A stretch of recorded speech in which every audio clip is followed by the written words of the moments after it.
Alors, top ou flop, on va essayer de faire des débats assez rapides sur chaque sujet. C'est pas l'actu en bref, donc on essaie d'être un peu plus... voilà.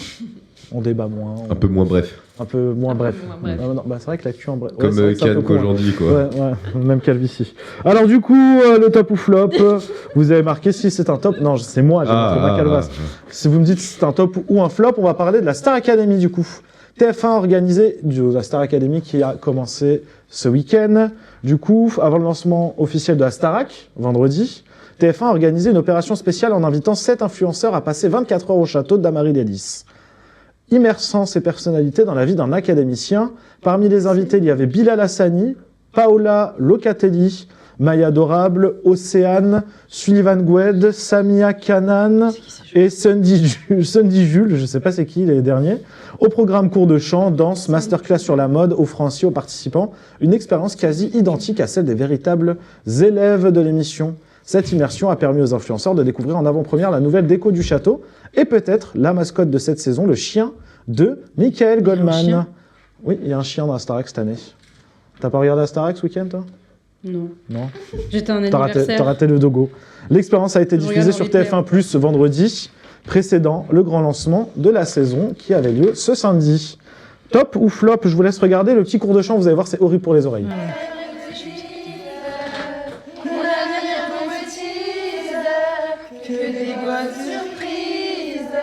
Non, je vais changer. Il y a Tristan qui a vu la vidéo qui a changé d'avis. Léa aussi, pareil. Ouais, je change. Alors du coup, c'est... Je sais pourquoi. On a top pour Léa. Vous avez fait l'inverse. Flop total pour Tristan. Tristan avait mis petit flop, non? Moi, j'avais mis mini flop. Ah bah voilà. Et la Et là, flop c'est flop totale. total. Top pour Diane, top c'est une bonne idée pour Constance et top comme pour Julia. Je vous laisse 2 minutes pour débattre, c'est parti. Je vais commencer. Justement, le fait qu'il y ait des youtubeurs qui soient pas du tout dans la musique et qui se mettent à chanter et qu'on voit comment ça se passe le cours de chant, là on comprend que c'est pas n'importe qui peut faire ce genre de truc. C'est vrai. Et c'est pour ça que j'ai changé d'avis et que je me suis dit, bah en fait c'est un top parce que ça, on se rend juste tout simplement compte que c'est pas donné à tout le monde. Et que c'est une école et ça s'apprend. Mais vas-y Tristan, on dirait que tu veux réagir. Il est mort de rire. Mais non, mais moi, ça m'a explosé les tympans, là. Heureusement, Bah voilà, tu vois. heureusement que Juju n'a pas mis le son trop fort. Parce que là, pour le coup, franchement, waouh, compliqué, quoi. On parle de la Star Academy. Je sais pas, on parle pas d'un cours d'éveil musical à l'espace Beaujon. Enfin, voilà, c'est... Mais non, mais c'est vrai, enfin, on parle vraiment de la Star Academy. Non, mais avec tout mon respect, hein, espace Beaujon, mais... Oui, c'est fait pour être des cours, normalement. Mais voilà, c'est fait pour apprendre. La Star Academy, t'es censé déjà avoir un niveau, et après apprendre pour encore plus t'améliorer. T'apprends à être une star. Ouais, voilà, c'est ça. Tu sais déjà chanter, en fait, t'apprends juste à être une Mais star. ils font leur com. C'est pour ramener des gens. Ah, c'était sponsor par Zalando, hein. Ça s'appelle l'avant Starac par Zalando. Voilà. Ouais, l'avant, donc en mode c'est le flop et après commercial. c'est le top, tu vois. Ouais. Quel est le Ouais, lien bah, entre la c'est pas Starac trop vu que c'était- Quel est le lien entre la Starac et Zalando? Je me le Ils habillent demande. les académiciens. Les chaussures, ils Vous veulent pas habillez qu'ils avec mettent quoi de la marque, donc Bah, peut-être c'est qu'ils des vêtements habillent. qu'ils portent Avec la sur marque Prada, Zalando. etc. Bah, Ça avec tout ce s'appelle qu'ils faire peuvent de la avoir. publicité. Ouais. Et c'est pas une Ah oui, parce que TF1, ils se gavent pas assez avec leur pub, Attention, parce qu'il y a là. Jean-Louis Mais Marchetti c'est- qui va parler Mais non, là-bas. mais c'est Zalando. Il y a Jean-Louis Ils Marchetti. savent quand même que c'est regardé par des millions de gens. Bah, si on voit le nom Zalando, Ah là, le bah, ça lancement a marche. fait Bah 3,5 ouais. millions de téléspectateurs. Ah ouais, Avec quand ça, même, là hein. Ah ouais. Non, Ouais, mais de samedi, l'émission samedi. de samedi. Ah bah oui, c'est vrai. Elle a fait. Ah oui. Je faisais partie de ces gens-là qui ont regardé, ouais, tout à fait. Mais non, en vrai, s'ils veulent ramener, même s'ils n'ont pas forcément besoin de personnes en plus pour ramener du monde à regarder la Starac, moi je trouve que c'est plutôt pas mal comme coup de com' de ramener d'autres gens plus simples. On va dire. Des gens un peu Liés comme au nous, chant, hein. tu vois. En tout cas, cette saison de la Starac nous réserve des surprises. J'ai hâte de voir Oh. le petit Dogo en salle de cours. Ouais, moi j'ai déjà mes personnages préférés. Hein. Voilà. On en parle. De toute façon, on se fera un gros débrief Starac Elle est trop après un mignonne. mois de diffusion. On se fera Ouais, un peu bah un ouais. débrief sur les scores, Ça serait etc. peut-être bien.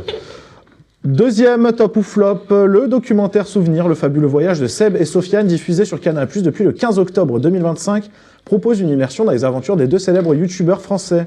Sur 8 épisodes de 26 minutes, ils explorent des destinations variées comme Séoul, la Roumanie, l'Inde, l'Afrique du Sud, en privilégiant l'instant présent et les rencontres humaines sans script ni préparation scénaristique.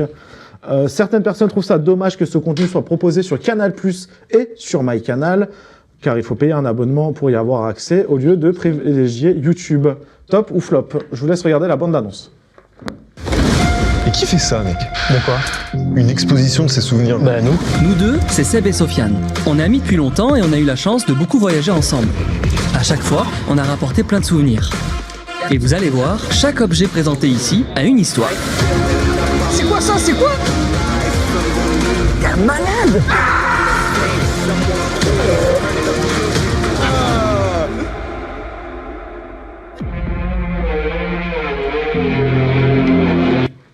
Voilà, du coup. Alors, cool, je like, top, flop, top du frais et top avec un cœur. Tristan, pourquoi flop? Bah parce que je fais partie de ceux qui étaient ultra hypés avec le teaser. Et en fait, bah ouais, mais c'est que Canal. Donc pour moi, c'est un flop. C'est pas Squeezie. Non, mais là, hein. c'est diffusé sur Canal. Non, mais c'est ça le diffusion. problème. C'est Oui, pas... non, mais c'est parce que Canal ont financé le voyage. Non, mais ça, c'est pas grave. Ils ont juste à dire que Canal a financé. Ils ont un bon placement derrière. Après, des codes réducs de tout ça, de machin.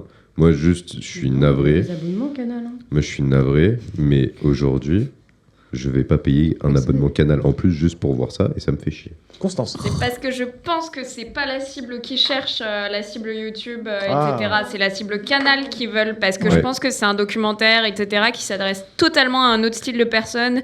C'est pas à des gens qui ont... Bah, dans ce cas-là, pourquoi tu mets Seb et Sofiane? Bah justement, il y a une histoire ouais. derrière. Attendez, Léa. Moi, j'ai regardé la vidéo que Seb a faite avec Sofiane où ils expliquaient en fait pourquoi ils sont arrivés à ce projet-là et tout. Et bah, ils sont potes depuis toujours, même avant qu'ils fassent YouTube, il y a plus de 10 ans, voilà, bref.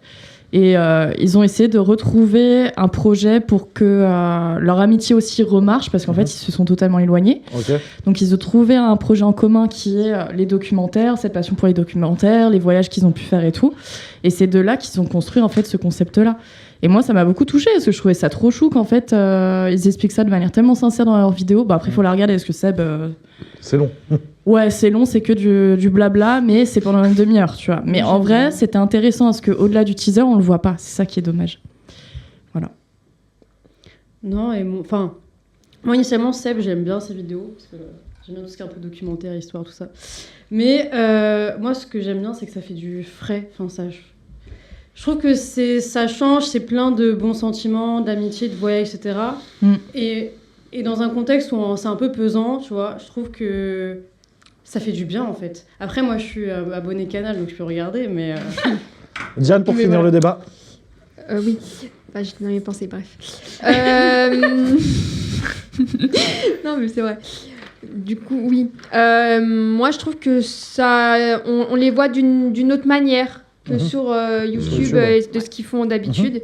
C'est clair. Et je trouve que c'est cool de faire un concept comme ça et que même si ça permet aussi de ceux qui n'ont pas d'argent pour voyager dans le monde, à travers eux, ils peuvent aussi découvrir un peu le monde avec tous les Pas souvenirs. voyager Ouais, mais avec si eux. tu peux pas voyager, en général, t'as pas d'abonnement Canal. Allez, merci à vous. Merci à vous. Merci Tristan. Troisième sujet, la petite révolution sur Twitch. C'est un créateur de contenu qui s'appelle Zach Nani, qui va diffuser des matchs de l'équipe de France Espoir sur sa chaîne Twitch et YouTube. Le jeune streamer lyonnais vient d'en acquérir les droits exclusifs de diffusion sur Internet jusqu'en 2027 et n'en est pas à son coup d'essai. Zach Nani avait fait la même chose pour la Ligue saoudienne de foot, dont il a obtenu les droits de diffusion en août dernier. Désormais, il annonce tous les matchs de l'équipe France Espoir jusqu'à l'Euro 2027 sont disponibles gratuitement sur Twitch pour près de 1,5 million d'abonnés cumulés. Est-ce que vous trouvez que c'est une révolution? Le foot devrait rester à la télé ou sur des chaînes payantes? Pardon. Top. C'est nerveux. Je vous rappelle que le débat est de 2 minutes. Top. Je sais pas. Pour Diane et Constance. Bien joué à lui. C'est parti. Je vous laisse commencer le débat. Bah, top, parce que ça permet de gratuitement voir ces phénomènes que sont les jeunes espoirs français. Hein, parce que je trouve aussi que c'est le genre d'équipe qu'on regarde pas. Enfin voilà, on regarde plus facilement, je pense, l'équipe de France féminine que les espoirs, les U20. C'est vrai. C'est vrai. Si. Et en fait, hein? Ça dépend des gens. Oui, mais d'accord, ok, ça marche. Blanc. Ça marche. C'est que je t'intéresse. Mais non, en fait, ce qu'il y a, c'est que c'est aussi des jeunes qui ont peut-être l'envie aussi. Enfin, le fait que ce soit l'équipe jeune, ça collerait plus du coup à Twitch en termes d'esprit que la télé. Mais non, je pense que pour moi, ouais, c'est une bonne chose. Diane. Moi, je sais pas quoi en penser du tout. Merci Diane. voilà. Justement, Ok, bah, très bien. toi qui regardes les U20, tu Mais je regarderais les sur regarde Twitch pas ou tu sur les- regarderais sur la télé? Moi, je préfère la télé. Parce que. Voilà. Mais parce que en soi. Non, mais. Par non, mais- habitude. Non, mais Ah, parce par que. habitude. Par habitude, surtout. Mm. J'ai pas l'habitude d'aller sur Twitch. Mhm. Moi, la première fois que je suis allée sur Twitch, c'est pour aller regarder ta première émission. Oh. Parce que ma soeur allait et lui, il est à côté aussi. Mais, et vous découvrirez aussi, du coup. Bref. Et, Très beau placement de produit dans ma propre. Voilà. C'est ça. Et donc, oui, c'est mieux la télé. Après, ça dépend des gens qui regardent les foot, mais voilà. Pourquoi ce serait que les jeunes qui devraient regarder les U20 et les espoirs? C'est pas ce que j'ai dit que 20 c'était dans secondes. l'esprit des jeunes. En soi, tu regardes une équipe de jeunes et tu vas te mettre sur une chaîne télé, les jeunes vont pas regarder les jeunes.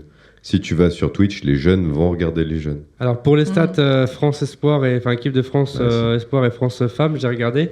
France Femmes, la dernière coupe, c'était 2,77 millions de téléspectateurs et France Espoir, c'était 1,3 million de Voilà. téléspectateurs. Mais Merci, c'est, Juju. Ouais, la je suis Coupe du Monde d'accord. de sport était en ce moment. Hein. Je sais pas ce qu'ils ont fait les Français, mais Mm. bref. Allez, merci à vous. Quatrième sujet, le conte de Monte Cristo adapté sur M6. La chaîne M6, en collaboration avec la société de production Media One, prépare un nouveau jeu télévisé intitulé Les Héritiers de Monte Cristo, inspiré du roman classique de Alexandre Dumas. Après le succès du film sorti en 2024 avec Pierre Ninet dans le rôle principal, le divertissement misera sur un format d'aventure mêlant stratégie et endurance. 12 candidats s'affronteront à travers des épreuves physiques et mentales, inspirées de l'univers maritime et romanesque de l'œuvre, afin de récolter des indices menant au mythique trésor de Monte Cristo. Le jeu est prévu pour une diffusion en 2026, mais la date exacte et l'animateur ne sont pas encore annoncés. Top ou flop? Too much, flop, encore, redondant et pas ouf. Je crois que vous êtes tous d'accord dessus. Ouais, Ouais. c'est du recyclage. Recyclage. Ah ouais, c'est Là, ça. faites un petit Toujours débat la- picoré, on va pas passer beaucoup de temps C'est dessus. toujours la même chose, quoi. Toujours la même chose. Ouais, c'est juste un condensé de plusieurs choses qu'ils ont regroupé. Détruisez pas des grands films, s'il vous plaît. Non, des grands. Non, moi j'ai Des bien aimé classiques, ce des film livres. et en Le fait film était incroyable. ça me saoule qu'ils en fassent des trucs pas ouf. Des quoi. caisses, ouais, C'est surtout. bon, stop. Très bien, parfait. Je voulais juste votre avis dessus. Et dernier sujet, pareil, je veux juste votre avis dessus. Netflix et Spotify s'associent pour concurrencer YouTube dans le domaine du podcast vidéo. Cette collaboration vise à proposer une expérience enrichie aux auditeurs en combinant les forces des deux plateformes. Netflix, reconnu pour sa production de contenu vidéo, Spotify, leader du streaming musical et des podcasts, unissent leurs ressources pour offrir une nouvelle dimension au podcast vidéo. Cette alliance permet de diversifier les formats proposés aux utilisateurs. Ensemble, ils cherchent à créer une offre compétitive face à YouTube en mettant l'accent sur la qualité du contenu et une expérience utilisateur fluide. Des podcasts sur Netflix, top ou flop? Oui, ça peut pas détrôner YouTube et le prix change nickel. Oh, le lait gris, non mais papy, Il a raison. flop son pour geste. tous. Ça rejoint un peu Tristan du coup. En fait, c'est pour savoir est-ce que c'est tout le monde qui peut avoir accès à poster Non. ses podcasts? Non, Dans ces Non. cas-là, c'est nul, tu vois. Non. Voilà. c'est que certaines. Enfin là, je l'ai pas sur ma fiche, mais j'avais vu sur. Là, pour l'instant, ils lancent 13 chaînes de podcasts et fin. Pour l'instant, Voilà, c'est c'est pas nul. tout le monde qui va les Mélange poster. avec tout ce qui sort sur Netflix. En mélange avec tout ce qui sort sur Netflix. Je pense qu'il y aura une branche podcast dessus. Mm. Ouais, mais du coup, c'est les mêmes abonnements. Tu payes toujours deux Oui. abonnements différents. Donc Ouais. en vrai, on s'en branle. Ouais, mais ça fait Allez. pas connaître d'autres contenus, Oui, quoi. bah on s'en branle. Donc on s'en Bon, branle. moi, s'ils me veulent mettre Yacine Voilà. par live demain sur Netflix, je suis pas contre. Hein. T'as déposé des podcasts sur Spotify depuis Oui. 4 mois? Ah non, depuis 4 mois, non, c'est vrai qu'il n'y a plus Ouais, de podcast voilà, sur Spotify. Peut-être que dans quelques jours, C'est des dommage, podcasts parce seront que- de retour sur Spotify. Tu devrais le faire. Bah, on Parce a que moi, il y a commencé plein à de le gens que faire, j'ai mais- croisés qui m'ont dit qu'ils écoutaient ça en courant, justement, l'émission. Après, faut Ah ouais Et pareil, Ouais, pareil pour Rodrigue. Rodrigue, avec son émission foot, on lui a demandé aussi. Putain, je suis fou, sa mère. T'es Euh, flou, mon Juju. Ouais. Wow. Rodrigue, il a reçu plusieurs messages quand il a lancé, ne serait-ce que le premier épisode de son émission, pour mettre les Spotify sur les podcasts, le podcast sur les posts Spotify. Hein? Voilà. Ils disent ça, en gros, On les n'a deux pas côtés. compris la fin. On embrasse Amigol. Par contre, faut séquencer, hein, parce que Oui, oui, oui. Bah c'est oui. long sinon. Donc d'ici Ouais. quelques jours, peut-être que vous retrouverez tous nos podcasts. Vous avez déjà les 4 premières émissions de l'année dernière qui sont disponibles sur Spotify. N'hésitez pas à les voir. Et également, comme l'a mis Juju juste ici. Voilà, tu ferais pas la météo, toi. Ouais. Là, là. Oh là là. Attends, il va remettre. Retrouvez tous les replays et les extraits de l'émission sur notre chaîne YouTube, Yacine part en live, et sur tous les réseaux sociaux, sur TikTok, sur Instagram, et quoi d'autre, sur Facebook aussi. Facebook, ça marche plutôt bien, même s'il n'y a que des aigris qui commentent. C'est horrible, Facebook, c'est Oui, vraiment le sur- réseau oui, des sur tatins. Facebook. Je vois que tu postes Des aussi, tatas. tu postes aussi sur J'ai LinkedIn. entendu autre chose, moi. Ah, sur Oui, LinkedIn, je LinkedIn, poste ouais. pas les vidéos, je poste juste des Photos, etc. messages, des photos.